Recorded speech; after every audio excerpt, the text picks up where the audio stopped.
बिनु परस नयन बिनु देखा, ग्रहई घ्राण बिनु पास अशेषा।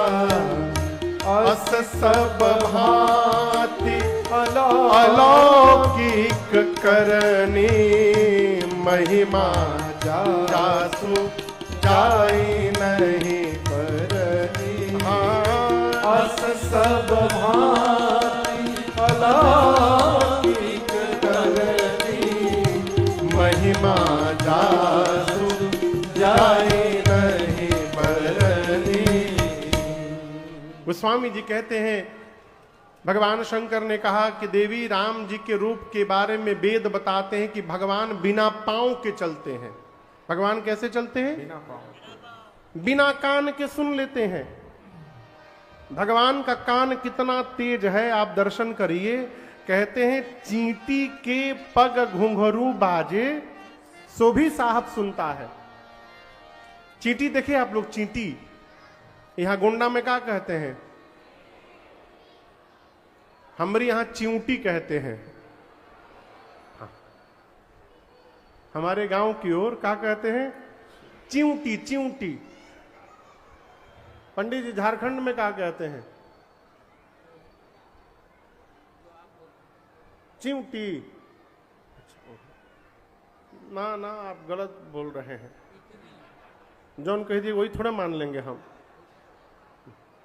ये कहिए हमको नहीं मालूम है। पिपरी पिपरी पिपरी पिपरी पिपरी।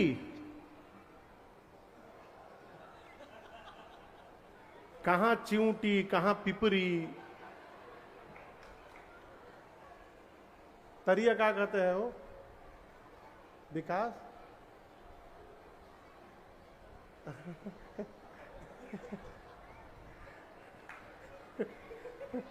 हो गया मौन। मौन में कही दिए, मौन में सुन लिए। चिंटी हमारे यहां कहते चिंटी। कितनी बड़ी होती है? एक ठे आम के पेड़ पर ललका रंग के लाल रंग का भी होता है, देखें? उसको हमारे यहां माटा कहते हैं। माटा यहां भी कहते हैं, माटा ही कहते हैं। हाँ हाँ ठीक ठीक, ये मैच हो गया। काले वाले को चिंटा बोलते हैं और लाल वाले को माटा बोलते हैं। बहुत तेज काटता है, हड़ा है एकदम। लेकिन चिंटी छोटी वाली होती है, चिंटी। अब सोचिए चिंटी का पांव कितना छोटा छोटा होगा, कल्पना कर रहे हैं ना? और ऐसा कोई कुशल कारीगर गोंडा में हो जो चिंटी के पांव का पायल बना दे, तो सोचिए उस पांव के पायल के घुंघरू कितने बड़े बड़े होंगे। और चिंटी रानी उस पायल को अपने पांव में पहन के जब मटक मटक के चले धरती पर, और उसके पायल के घुंघरू यदि बजेंगे तो साकेत में बैठे रघुनाथ जी उस घुंघरू की आवाज को भी सुनते हैं। ये भगवान की शक्ति और सामर्थ्य है। भगवान बिना पांव के चलते हैं, बिना कान के सुनते हैं, बिना आंख के देखते हैं, बिना नासिका के सुगंध लेते हैं, बिना शरीर सबको स्पर्श करते हैं, बिना जिह्वा के वक्ता हैं, बिना मुख के भोजन लेते हैं। वेद जिनके बारे में ऐसा बताते हैं, मुनि लोग जिनका ध्यान करते हैं, शंकर जी बोले देवी वही परम पिता परमेश्वर पर ब्रह्म भक्तों का कल्याण करने के लिए दशरथ जी के घर में पुत्र बन करके लीला कर रहे हैं। वही ब्रह्म ने अवतार ले लिया है। आप में से काशी कोई गया है? काशी अच्छी बात है, हमहू गए हैं। हाँ, काशी की एक महिमा है। काशी के क्षेत्र में यदि मच्छर भी मरता है तो शंकर भगवान कहते हैं मैं उसके कान में राम कह करके उस जीव को आवागमन से मुक्त कर देता हूं। ये काशी की महिमा है।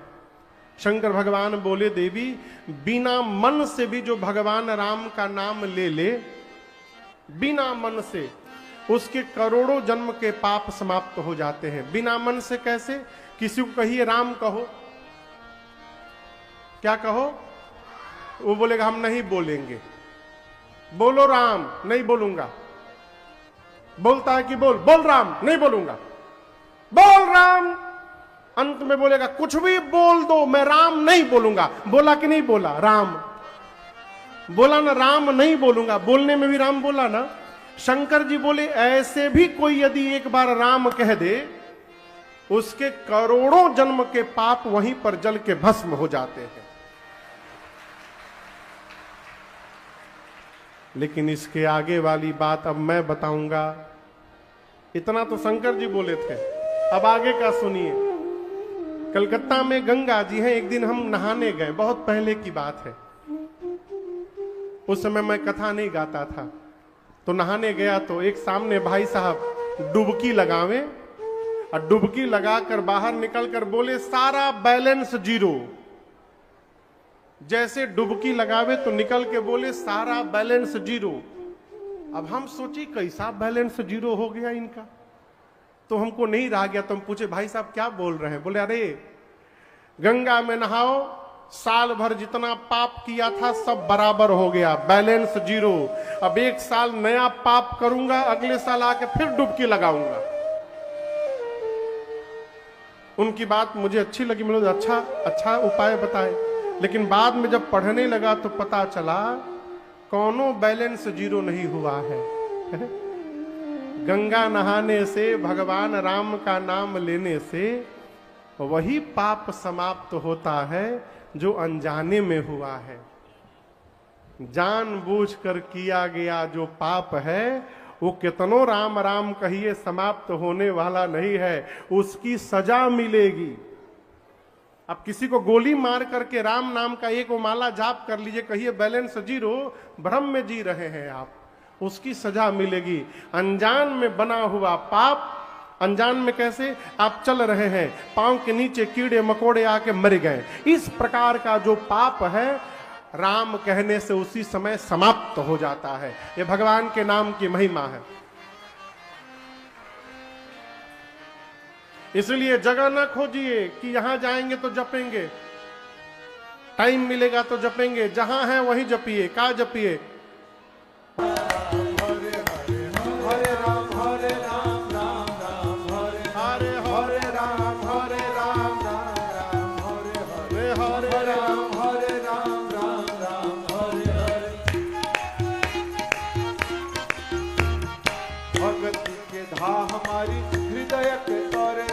भगति के धा हमारी हृदय के तोरे तोरे, भगति के धा हमारी हृदय के तोरे तोरे, भगति के धा हमारी हृदय के सुखी है न धाया ठगनी के धरे धरे, बची कमाया ठगनी के धरे धरे। प्रेम से गावो चाहे कलयुग के डरे डरे, प्रेम से गावो चाहे कलयुग के डरे डरे। हरे राम हरे राम राम राम हरे हरे। प्रेम से गावो चाहे कलयुग के डरे डरे, प्रेम से गावा चाहे कलयुग के डरे डरे। हरे राम राम राम हरे हरे, हरे राम राम राम हरे हरे। उसके करोड़ों जन्म के पाप उसी समय जल के भस्म हो जाते हैं। और जो प्रेम से भगवत नाम का उच्चारण करता है वो कब भवसागर को पार करके चला जाए उसे पता चलने वाला नहीं है। मां ने भगवान के चरणों में दंडवत किया, कहा नाथ आपकी कृपा से मेरा सारा भ्रम समाप्त हुआ। अब आप ये बताइए राम जी मनुष्य रूप में क्यों आए? शंकर भगवान बोले देवी जब जब होई धर्म के हानि, जब जब होई धर्म के हानि, बाढ़हि असुर अधम अभिमानी,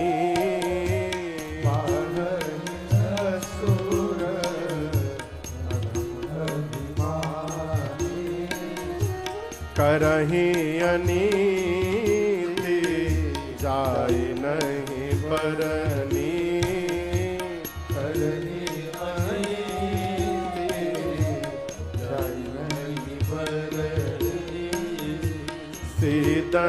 विप्र धेनु सुर धरनी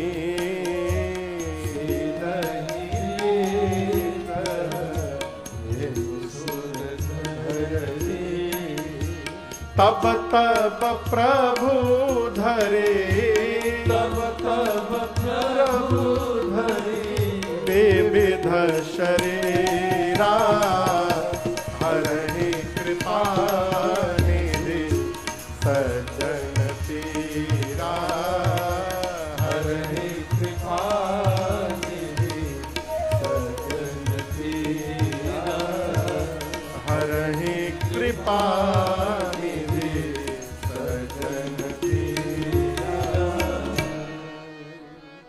मां ने प्रश्न किया, प्रभु राम जी मनुष्य रूप में क्यों आते हैं? शंकर भगवान ने कहा, देवी राम जी के जन्म का यही कारण है, ऐसा नहीं कहा जा सकता। देखिए, कभी भी भगवान के विषय में कोई बात कोई कहे तो आप ये नहीं कह सकते दावे के साथ कि नहीं ऐसा नहीं हुआ होगा, क्योंकि भगवान अनंत है और उनकी कथा भी अनंत है। आपको एक मैं प्रसंग सुनाऊं। दक्षिण भारत में एक महात्मा हुए, इसी भारतवर्ष के दक्षिण में एक महात्मा हुए। वो भगवान की कथा पढ़ने के प्रेमी थे। भगवान का चरित्र खोल लेते थे राम जी का, पढ़ना प्रारंभ करते थे और पढ़ते पढ़ते जैसे अयोध्या कांड में पहुंचते थे और भगवान के वनवास का प्रसंग प्रारंभ होता था, वहीं पुस्तक खोल के रोना प्रारंभ करते थे, घंटों रोते थे। वो राम जी का वनवास बर्दाश्त ही नहीं कर पाते थे, पढ़े बिना रहा नहीं जाता था। अब पढ़ने के लिए बैठते थे तो वनवास आते आते रोने लगते थे। एक बार क्या हुआ, पुस्तक खोलकर अब वो कई दिनों तक रोते ही रह गए। उनकी ये इस निष्ठा को देख करके उनके सामने भगवान श्री राघव जी साक्षात प्रकट हो गए। भगवान प्रकट हो गए उनके आगे, कहे मैं आपकी निष्ठा से प्रसन्न हूं, बताइए क्या चाहिए आपको। उस महात्मा ने कहा, प्रभु मैं आपके चरित्र को पढ़ने का प्रेमी हूं, मैं भोजन के बिना रह सकता हूं लेकिन आपके चरित्र को पढ़े बिना नहीं रह सकता हूं नाथ। लेकिन जैसे मैं वनवास तक पहुंचता हूं, मुझसे आपका वनवास बर्दाश्त नहीं होता। तो भगवान पूछे, फिर क्या चाहते हैं आप? तो महात्मा ने कहा, प्रभु आप तो अनंत बार जन्म लिए हैं, हर बार आते हैं, लीला करते हैं, जाते हैं। क्या किसी कल्प में आपने ऐसी लीला की है कि बिना बन गए आपने रावण को मार दिया? क्या किसी कल्प में आपका वनवास हुआ ही नहीं, ऐसा हुआ है? राम जी बोले, एक कल्प में हुआ है, उस कल्प में मैं बिना बन गए रावण को मार दिया। महात्मा बोले, प्रभु मुझे उसी कल्प की कथा चाहिए। तो भगवान ने दाहिने पांव के अंगूठे से धरती को दबाया, वहीं एक वृक्ष प्रकट हुआ और उस वृक्ष के प्रत्येक पत्ते पर भगवान की एक लीला लिखी हुई थी। राम जी अंतर्ध्यान हुए, उस महात्मा ने सभी पत्तों को उतारा, क्रम से सजाया और उसको ग्रंथ का आकार दिया। उस ग्रंथ में केवल भगवान के बाल लीला का ही वर्णन है, बाकी कोई कथा नहीं है। आप देखिए ना, वाल्मीकि रामायण और तुलसीकृत रामायण, दो रामायण अभी हम लोग पढ़ते हैं ना, रामचरितमानस, श्रीमद् वाल्मीकि रामायण, इन दोनों में कितना अंतर है आप दर्शन करिए। गोस्वामी जी के रामायण में केवट भैया का चरित्र है, बड़ा विस्तार चरित्र है, लेकिन वाल्मीकि रामायण में केवट जी का कोई चरित्र नहीं है। केवल एक नाम भर आया है कि मिथिला जाते समय विश्वामित्र राम लक्ष्मण को एक केवट ने गंगा पार कराया था, बस, इसके आगे कोई चर्चा नहीं है, जितना मैंने संतों से सुना है। आगे सुनिए, तुलसी जी के रामायण में मिथिला में धनुष टूटने के बाद ही परशुराम जी आ गए हैं। परशुराम जी वहां से गए हैं, उसके बाद बारात आई है, विवाह संपन्न हुआ है। वाल्मीकि रामायण में विवाह संपन्न होने के बाद राम जी जब अयोध्या लौट रहे थे तो रास्ते में परशुराम जी मिले हैं। उत्तर प्रदेश में जब आप गोरखपुर के से चलेंगे आजमगढ़ की ओर तो बीच में बड़हलगंज पड़ता है। सरजू जी के इस पार क्या है, बोलिए, बड़हलगंज। सरजू जी उस पार करिएगा तो दोहरी घाट, क्या नाम है उसका? नाम दोहरी घाट क्यों पड़ा? ऐसी मान्यता है, राम जी जब वापस जा रहे थे अयोध्या तो वहीं परशुराम जी का मिलन हुआ था, जहां पर दो हरि मिले थे, इसलिए उसका नाम पड़ा दोहरी घाट। आज भी वो स्थान है। कहो तो वाल्मीकि रामायण में तो विवाह करने के बाद परशुराम जी आए, तुलसी जी के रामायण में विवाह के पहले ही परशुराम जी आ गए। सही कौन? दोनों सही है। वो किसी और कल्प की कथा है और ये किसी और कल्प की कथा है। इसलिए भगवान के किसी भी लीला में आप ये नहीं कह सकते कि नहीं ये गलत है। हो सकता है किसी कल्प में भगवान ने वो लीला की हो। शंकर जी कहते हैं देवी राम जी के जन्म का यही कारण है, ऐसा नहीं कहा जा सकता। हम मुझे जो समझ में आ रहा है मैं बताता हूं। जब जब होई धर्म के हानि, जब जब होई धर्म के हानि, बाढ़हि असुर अधम अभिमान, बाढ़हि असुर अधम अभिमान, करहि अनीति जाय नहीं वरहि, करहि अनीति जाय नहीं वरहि, सीधहि विप्र धेनु सुर धरनी, सीधहि विप्र धेनु सुर धरनि, तब तब प्रभु धारी विविध शरीरा, तब तब प्रभु धारी विविध शरीरा, हरि कृपा सजन तेरा, हरि कृपा सजन तेरा, हरि कृपा सजन तेरा। गोस्वामी जी कहते, शंकर भगवान कहते देवी जब जब धरती पर पापी अधम असुर बढ़ते हैं और ये असुर जन्म ले करके पृथ्वी पर गौ माताओं पर, संतों पर, भक्तों पर इतना अत्याचार करते हैं कि जिसका वर्णन नहीं हो सकता, तब तब भगवान विविध रूप धारण करके आते हैं और आ करके भगवान सज्जनों की पीड़ा का हरण करते हैं। शंकर जी ने कहा देवी राम जी के जन्म के अनेक कारण हैं, उन अनेक कारणों में से मैं आपको दो चार सुनाता हूं। सबसे पहले भगवान शंकर ने कहा देवी भगवान श्री हरि के द्वार पर दो द्वारपाल थे, उनका नाम पता है आप लोग को? जय और विजय। क्या नाम था? जय और विजय।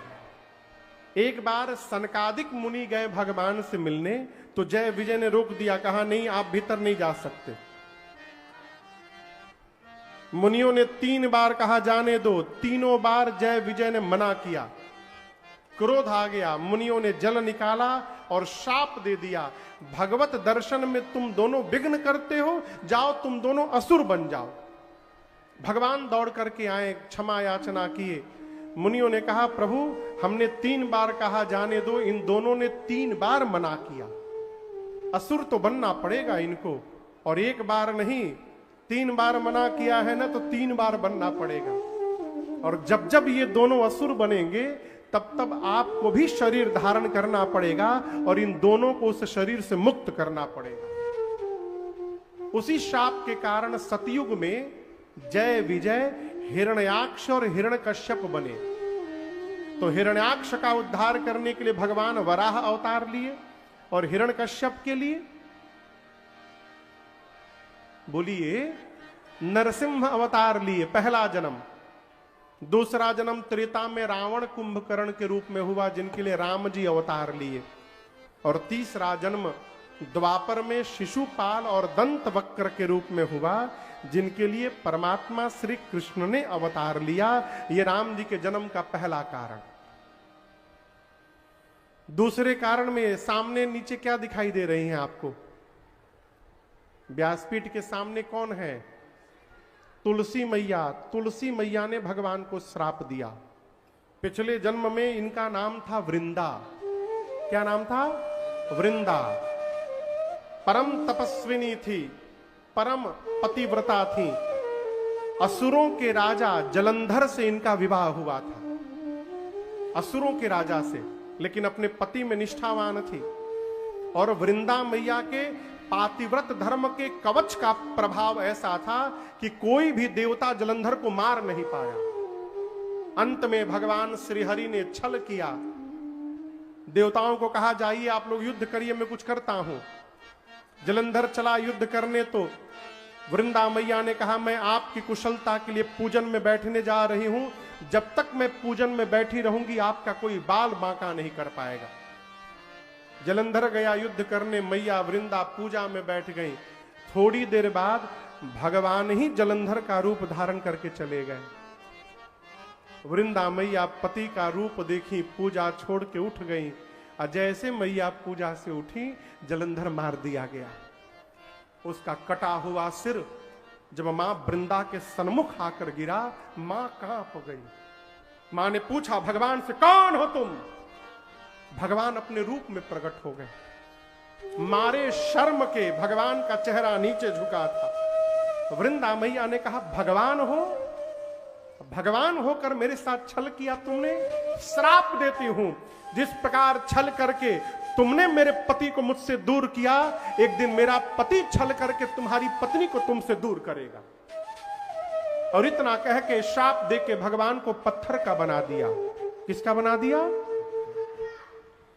वहीं पर भगवान पहली बार शालिग्राम भगवान बने। पहली बार पत्थर के बने भगवान। जब भगवान शालिग्राम बन गए ना, हाहाकार मच गया। लक्ष्मी जी, शंकर जी, ब्रह्मा जी, देवता आकर वृंदा से प्रार्थना करने लगे, भगवान पत्थर के हो जाएंगे तो सृष्टि समाप्त हो जाएगी, दया करिए जगत के ऊपर। वृंदा मैया ने भगवान को फिर से पहले जैसा बनाया और अपने शरीर में दाहिने पांव के अंगूठे से योगाग्नि को प्रज्वलित कराकर और मां ने अपने आप को जलाकर भस्म कर दिया। वृंदा जी के शरीर के राख से पहली बार तुलसी जी का विर्भाव वहां प्रकट हुआ, पहली बार। तब भगवान ने कहा कि आज के बाद मेरा एक स्वरूप शालिग्राम का रहेगा और शालिग्राम का विवाह लक्ष्मी जी से नहीं किया जाएगा, शालिग्राम का विवाह तुलसी जी के साथ किया जाएगा। भगवान ने वचन दिया सबको।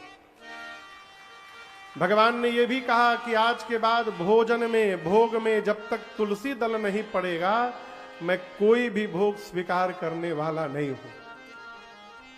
यह भगवान के जन्म का दूसरा कारण। तीसरे कारण में नारद जी ने भगवान को शाप दे दिया। आप तो कहिएगा कि महाराज नारद जी तो भगवान के भगत हैं, ज्ञानी हैं। कितना भी ज्ञानी जीव क्यों ना हो, अभिमान हो जाए ना तो जीव कुछ भी कर सकता है। ये अभिमान कब होता है? किसी को पता है अभिमान कब होता है?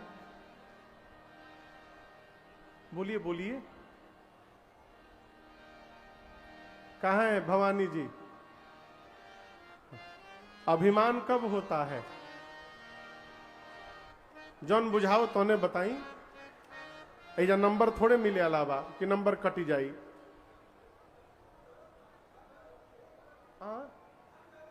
अच्छा, धन ज्यादा हो जाए तो अभिमान हो जाता है, माने जितना रुपया वाले लोग हैं सब अभिमानी हैं, ऐसा नहीं है। देखिए, जब आपको ये लगने लगे कि मैं कर रहा हूं, ये अभिमान को जन्म देता है। ये जो मैं है ना, ये बहुत खतरनाक है। मैं बहुत खतरनाक है साहब। कई आदमी जगने से लेकर सोने तक खाली मैं बकरा नियर मैं करत रहते हैं। कि मैं अभिमान को जन्म देता है। अभिमान से बचना है तो मैं से दूर रहिए, और कुछ भी हो तो कहिए करते हैं मेरे राम जी। कौन करता है? और मेरा नाम हो रहा है, मेरा आपकी कृपा से सब काम हो रहा है, मेरा आपकी कृपा। नारद जी के ध्यान को तोड़ नहीं पाए। नारद जी को लगा कि मैं इतना पुरुषार्थ से संपन्न हो गया हूं कि मैंने कामदेव को हरा दिया। अभिमान हो गया हो। जब भगवान को पता चला कि भगत जी को अभिमान हो गया है, अभिमान समाप्त करने के लिए भगवान ने माया रच दी। ऐसी माया रची कि नारद जी का मन विवाह करने का हो गया। भगवान से बोले, प्रभु एक दिन के लिए हमको अपना चेहरा दे दीजिए, आपका चेहरा लगा कर जाऊंगा, और शादी करके जैसे माला हमारे गले में आ जाएगी, हम आपका चेहरा लौटा देंगे। भगवान मन में सोचे, चेहरा हमारा बियाह तोहार। नारद जी मांगे भगवान का चेहरा, भगवान बना दिए बानर का चेहरा। और केवल बानर नहीं बनाए, स्वयं राजकुमार बन के चले गए, अब बियाह करके चले आए। जब नारद जी को पता चला कि मेरे साथ भगवान गेम कर गए, आया नारद जी को क्रोध, श्राप दे डाले।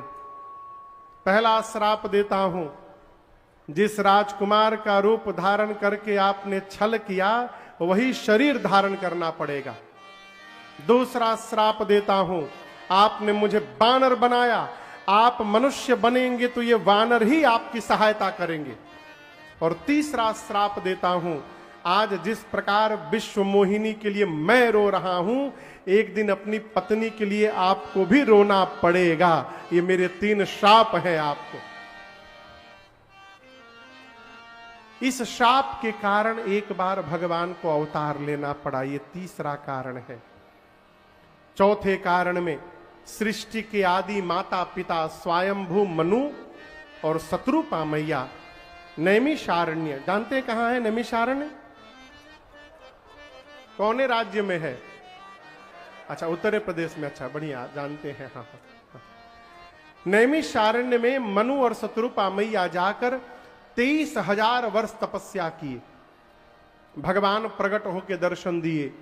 भगवान ने पूछा, मनु जी क्या चाहिए? मनु जी बोले, प्रभु हम आपके जैसा बेटा चाहते हैं। भगवान बोले, अब अपने जैसा कहां ढूंढने जाएंगे, चलिए मैं ही आपके घर पुत्र बन करके अवतार लूंगा, ये वचन है मेरा। ये चौथा कारण। पांचवें कारण में रावण की कथा है, राम जी के जन्म के पहले। एक बात कहें आपसे, बहुत पूजा पाठ करते हैं, कथा गाते हैं, तो इस भ्रम में न रहिएगा कि हम हमेशा सही रहेंगे। एक साधक हुए भारत में, पथिक जी महाराज। पथिक जी कहते हैं अपने लिए, पथिक तू अक्लमंदी पर विचारों पर न इतराना, विचारों पर न इतराना। अपने को कहते हैं, क्यों? कहाँ कब मन भटक जाए, कहाँ कब मन भटक जाए, विचारों भरोसा क्या। अरे उलझ मत दिल बहारों में, बहारों का भरोसा क्या। सावधान, कब मन बिगड़ जाए हो कोई भरोसा नहीं। कितना भी बड़ा ज्ञानी महात्मा क्यों न हो, कोई भरोसा नहीं। माया बहुत प्रबल है। कुत्ते का पूंछ देखें आप लोग, कुत्ते का पूंछ बोलिए टेढ़ी होती है कि सीधी? टेढ़ी। लेकिन कुत्ते के पूंछ को लोहे के पाइप में डाल दीजिए तो क्या हो जाएगी? और डाल के बांध दीजिए। पूंछ को लोहा के पाइप में डाल करके बांध दीजिए, बांध कर 1 साल छोड़ दीजिए। आप बताइए 1 साल तक पूंछ टेढ़ी रहेगी कि सीधी? और जैसे 1 साल बाद पूंछ को पाइप से बाहर निकालिएगा, उसके बाद फिर टेढ़ी हो जाएगी। मतलब जब तक पाइप में है तब तक सीधी है, अब पाइप से जैसे बाहर निकाले फिर टेढ़ी हो गई। उसी प्रकार मनुष्य का स्वभाव है, टेढ़ा है। लेकिन जब तक सत्संग के पाइप में रहता है सीधा बना रहता है। जैसे सत्संग के पाइप से दूर भया फिर टेढ़ा हो जाएगा। इसलिए सावधान। एक राजा हुए प्रताप भानु। वेद भगवान ने जितने प्रकार के यज्ञ बताए हैं, प्रताप भानु ने एक एक यज्ञ को 1000 बार किया। कितनी बार? 1000 बार सारे यज्ञ किए। और आगे सुनिए, किसी भी यज्ञ का पुण्य अपने पास नहीं रखा, सारा पुण्य भगवान को समर्पित किया। इतना धर्मशील राजा। लेकिन जीवन में एक बार एक कपटी मुनि का कुसंग लग गया उसको। है कपटी मुनि का कुसंग लगा हो और चेतना बदल गई। राजा को, वो तो कपटी था, पहले का राजा था जिसको प्रताप भानु हरा चुके थे। जान बचाने के लिए साधु बन के जंगल में बैठा था। प्रताप भानु शिकार करते गए, भूप्यास लगी, उसी के पास पहुंच गए। पहचान नहीं पाए कि ये राजा है, इसको मैं हरा चुका हूं। दाढ़ी जटा बढ़ गई थी, समझ गए कि ये तो मुनि है। अब वो पहचान गई तो प्रताप भानु हमको हराया था। उससे बातचीत हुई तो उसने लगा बताने लगा प्रताप भानु के बारे में। प्रताप भानु लगा अरे तो बड़े ज्ञानी महात्मा है। बोले बताओ क्या चाहिए। अब चेतना कैसे बदलती है दर्शन करिए। प्रताप भानु ने कहा जरा मरण दुख रहित तन समर जितय जनि कोई, एक छत्र रिपुहीन महिराज कलप सत होई।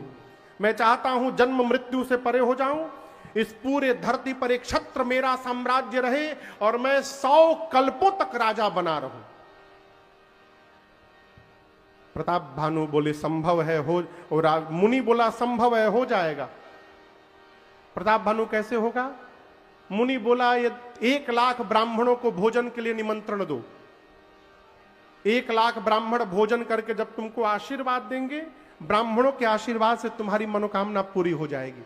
लेकिन याद रहे, तुम्हारे भोजन बनाने वाले रसोईया भोजन बनाएंगे तो मुनि प्रसन्न नहीं होंगे। तुम निमंत्रण दो, वेश बदल कर मैं आऊंगा तुम्हारे पुरोहित के रूप में, और सब बताऊंगा जंगल की बात, तुम समझ लेना। पुरोहित जी नहीं है, मुनि आ गए हैं।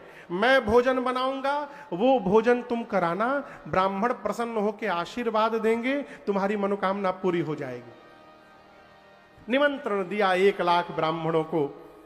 वो कपटी मुनि गया, वेश बदल कर भोजन बनाया। मुनि लोग बैठे, थाल आई, भोजन आया। भोजन करने के पहले जब वो हाथ में जल लेकर भोग लगाने के लिए संकल्प करने लगे, उसी समय आकाशवाणी हुई। क्या? सावधान, हे विप्र समाज, आप जो भोजन करने बैठे हैं उस भोजन में ब्राह्मणों का मांस मिलाया गया है। अरे राम, इतनी सुनने की देरी थी। मुनि महात्मा जो जल लिए थे संकल्प करने के लिए, उसी जल से संकल्प करके प्रताप भानु को शाप दे डाले, जाओ पूरे कुल समेत राक्षस हो जाओ। बेचारा प्रताप भानु तो कांपने लगा। आगे चलकर वही प्रताप भानु रावण बना। उसका छोटा भाई अरिमर्दन कुंभकर्ण बना और प्रताप भानु का मंत्री धर्म रुचि रावण के सौतेले भाई विभीषण जी बने। रावण दोनों भाइयों को लेकर गया तपस्या करने, कठोर तपस्या किया। ब्रह्मा जी गए वरदान देने शंकर जी के साथ। रावण मांगा वानर मनुष्य को छोड़कर कोई न मारे। कुंभकर्ण मांगा 6 महीना सोऊं 1 दिन जगूं। अब विभीषण जी भगवान के चरणों में प्रेम मांगे। मंदोदरी से विवाह हुआ रावण का, लंका में राजधानी बनाया और उसके बाद रावण का वो अत्याचार बड़ा धरती पर। बाबा बोले जप जोग विरागा तप मख भागा श्रवण सुनई दस शीस आप उठी धावही रहे न पावही धर सब ढालही थीस असभ्रष्ट अचारा भासंसारा धर्म सुनिय नहीं कारा तेहि बहु विधि त्रासई देश निकासई जो कह वेद पुराण जो कह वेद पुराण जो कह वेद पुराण। गोस्वामी जी कहते हैं रावण का इतना आतंक बढ़ गया, जहां यज्ञ होता था स्वयं दौड़ जाता था। यज्ञ करने वाले आचार्य के बालों को पकड़ के घसीट करके लाता था। अरे कथावाचकों को तो दौड़ा दौड़ा के मारता था। इतना आतंक रावण का। धरती अकुलाकर गौ का रूप धारण करके मुनियों के पास गई। मुनि लोग लेकर ब्रह्मा जी के पास गए। ब्रह्मा जी सबको लेकर कैलाश शंकर जी के पास गए और मीटिंग बैठी कि भगवान कहाँ मिलेंगे। शंकर भगवान बोले भगवान सब जगह है, यदि हम लोग प्रेम से बुलाएंगे तो भगवान कैलाश में ही मिल जाएंगे। ब्रह्मा जी की अगुवाई में पूरा समाज भगवान को बुलाने पुकार को सुनकर भगवान की ब्रह्मवाणी हुई। भगवान ने कहा हे देवराज इंद्र, हे मुनिवृंद, आप डरिए मत। आप लोगों के लिए मैं अवतार लेने वाला हूं। कहा? सूर्यवंश में अवतार लेने वाला हूं और अकेले नहीं आऊंगा, अंशों के साथ आऊंगा। आकर नारद जी के एक एक वचन को मैं सत्य करूंगा, पृथ्वी के भार का हरण करूंगा। आप डरिए मत। भगवान की बात को सुनकर देवता प्रसन्न हो गए। ब्रह्मा जी ने देवताओं से कहा देखिए हमारे लिए परमात्मा अवतार लेने जा रहे हैं, तो उनके स्वागत के लिए उनसे पहले हम लोगों को धरती पर जाना पड़ेगा। कौन किस रूप में जा रहा है? शंकर जी बोले मैं हनुमान बन करके जाऊंगा। ब्रह्मा जी बोले मैं जामवंत बन के जाऊंगा। सूर्य नारायण बोले मैं सुग्रीव बन जा रहा हूं। देवताओं के राजा इंद्र बोले मैं बाली बन रहा हूं। इस प्रकार जितना देव समाज था सब बानर रीछ बन के धरती पर आकर भगवान की प्रतीक्षा करने लगे। गोस्वामी तुलसीदास जी महाराज अब कथा को लेकर अयोध्या पहुंचे हैं। कहते हैं अवधपुरी रघुकुल मनि राओ, अवधपुरी रघुकुल मनि राओ, वेद विदित तेहि दशरथ नाम। ओ वेद विदित तेहि दशरथ धर्म धुरंधर गुण निधि ज्ञानी, धर्म धुरंधर गुण निधि ज्ञानी, हृदय भगति मते सारंग पानी, हृदय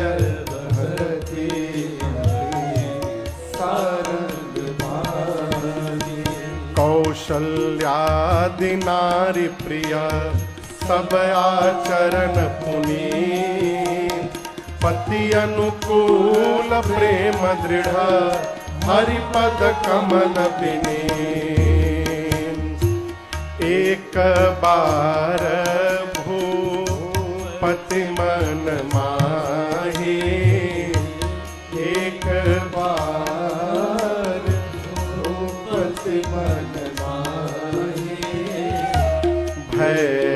गलानी मोरे सुत नाहि है गलानी मोरे सुत नाहि। गुरु गृह गया तुरत मही पाला गुरु गृह गया तुरत मही पाला। चरण लागे करी विनय विशाला चरण लागे करी विनय विशाला। निज दुख सुख सब गुरहि सुनायऊं निज दुख सुख सब गुरहि सुनायऊं। कहे वशिष्ठ बहु विधि समुधायऊं कहे वशिष्ठ बहु विधि समुधायऊं। कहे वशिष्ठ बहु विधि समुधायऊं। गोस्वामी जी कहते हैं अयोध्यापुरी के मणि कौन? तो वेद जिनका नाम महाराज श्री दशरथ बताते हैं। धर्म की धुरी को धारण किए हैं चक्रवर्ती जी। ज्ञानी है, धर्म धुरंधर है, हृदय में भक्ति है और मति में साक्षात श्री राम जी सारंग धनुष धारण करके विराजमान है।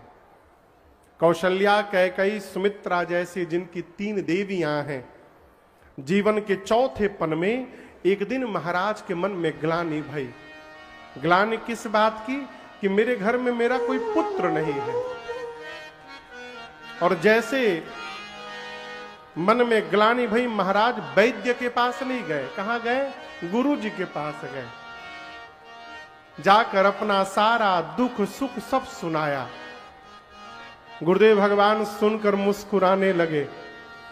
महाराज बोले, गुरुदेव मैं रो रहा हूं और आप मुस्कुरा रहे हैं।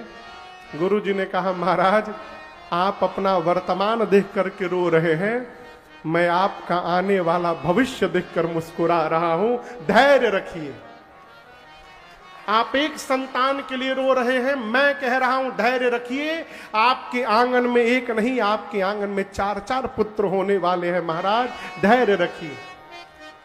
और कोई सामान्य नहीं आएंगे। भक्तों के भय का हरण करने के लिए साक्षात भगवान आपके घर में अवतार लेंगे। महाराज धैर्य रखिए। गुरुदेव ने तुरंत श्रृंगी ऋषि को बुलाया। कौन से ऋषि को? ऋषि श्रृंगी। श्रृंगी ऋषि आए। आप जानते हैं मखौड़ा गोंडा में पड़ा था कि बस्ती में? बस्ती में ना। अयोध्या से जैसे सरजू जी पार करिएगा लगभग 10 किलोमीटर आगे एक जगह है मखौड़ा, जहां पर ये पुत्र कामेष्टि यज्ञ दशरथ जी ने किया था। आज भी वो स्थान है। आपके यहां से बहुत दूर नहीं होगा, कभी समय मिले तो दर्शन करिएगा। राम जी गए, श्रृंगी ऋषि आए, यज्ञ प्रारंभ हुआ और यज्ञ में दशरथ जी आहुति नहीं दिए। किसने दिया? गुरुदेव भगवान वशिष्ठ जी ने आहुति दिया। यज्ञ पूर्ण होने के बाद साक्षात भगवान श्री अग्नि नारायण प्रसाद लेकर प्रकट हुए और वशिष्ठ जी से कहें, वशिष्ठ जी जिस निमित्त आपने यज्ञ कराया आपकी मनोकामना पूरी भई, इस प्रसाद का वितरण करा दीजिए। प्रसाद का कटोरा लेकर खीर का गुरुदेव भगवान ने महाराज को देते हुए कहा, महाराज पूरे प्रसाद को 2 भाग में बांटिएगा। आधा बड़ी रानी कौशल्या जी को दीजिएगा, बचे हुए आधे को 2 भाग में बांटिएगा। पा भाग मझली रानी कैकई जी को दीजिएगा। अब बचे हुए पा भाग को 2 भाग में बांटकर एक कौशल्या और एक कैकई जी को देकर कहिएगा, दोनों माताएं अपने अपने हाथों से सुमित्रा जी को देंगी। जैसे गुरुदेव ने बताया प्रसाद का वितरण भया, माताओं ने प्रसाद पाया और जैसे मैया ने प्रसाद पाया, मां के अंक में राघव सरकार आकर के विराजमान हो गए। भगवान मां के अंक में आ गए। देखते देखते 12 महीना बीता। कितना महीना? जोग लगन ग्रहवार तिथि सकल भय अनुकूल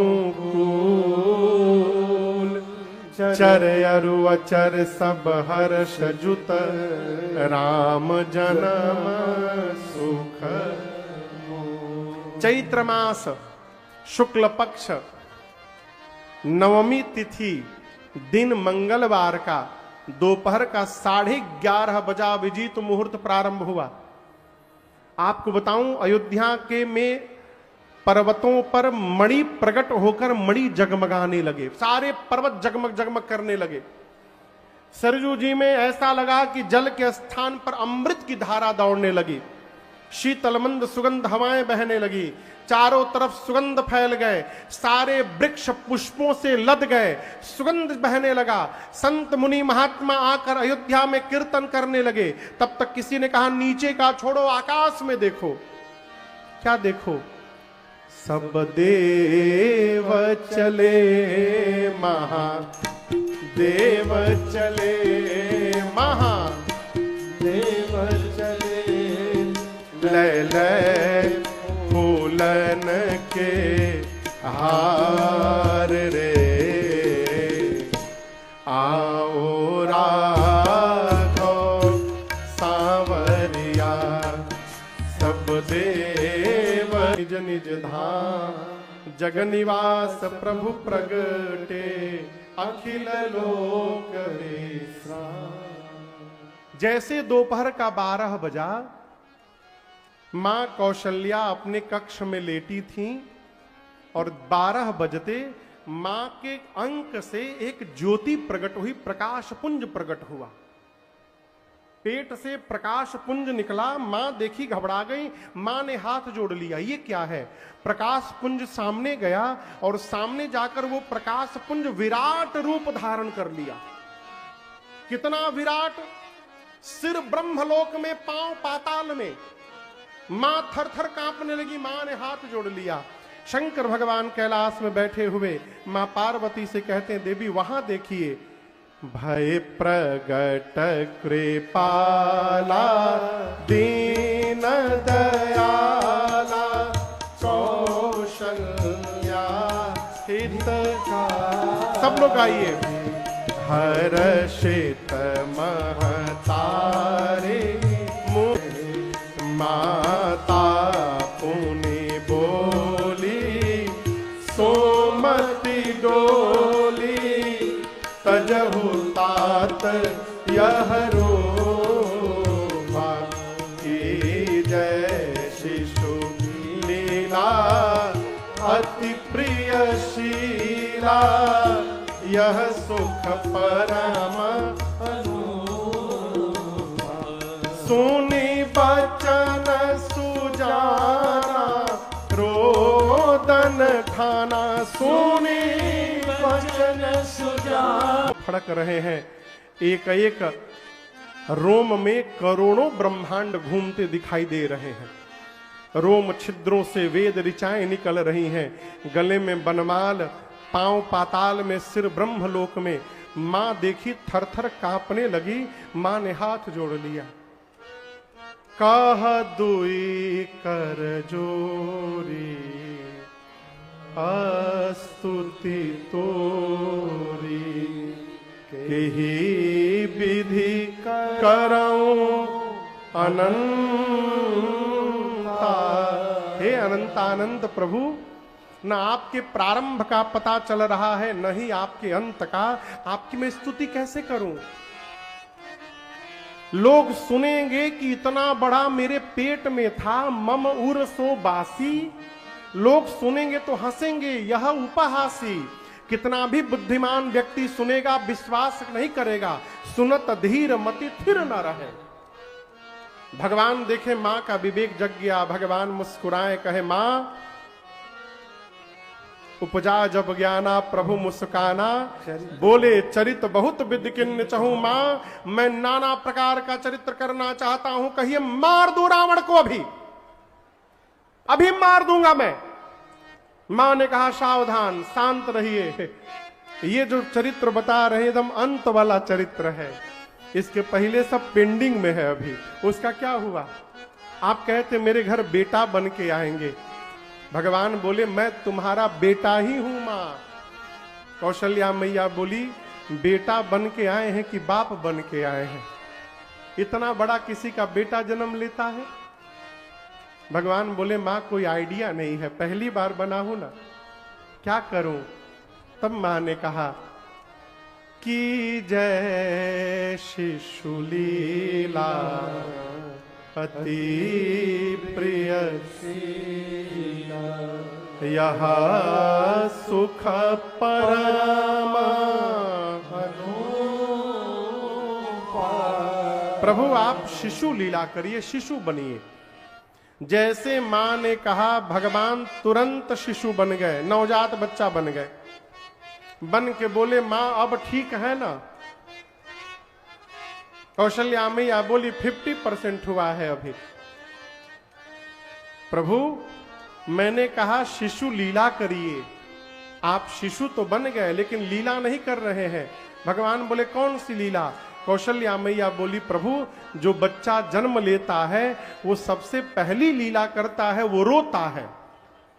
और आप तो मेरे से बात कर रहे हैं, कहीं जन्म लेने वाला लड़का बोलता है का? बच्चा जन्म लेके डॉक्टर से बोले और कहिए डॉक्टर साहब का हाल चाल बा, डॉक्टर साहब तुरंत छोड़ के भगिए हो जा से। मां बोली प्रभु जो बच्चा जन्म लेता है बोलता नहीं है, रोता है, आपको रोना पड़ेगा। मां की बात सुनकर सुनी बचन सुजाना रोदन खाना होई बालक सुर। भगवान रोना प्रारंभ किए। दासियां द्वार पर कान लगा के खड़ी थी। जैसे बच्चे की रोने की आवाज आई, अरे भगवान रोने लगे हो?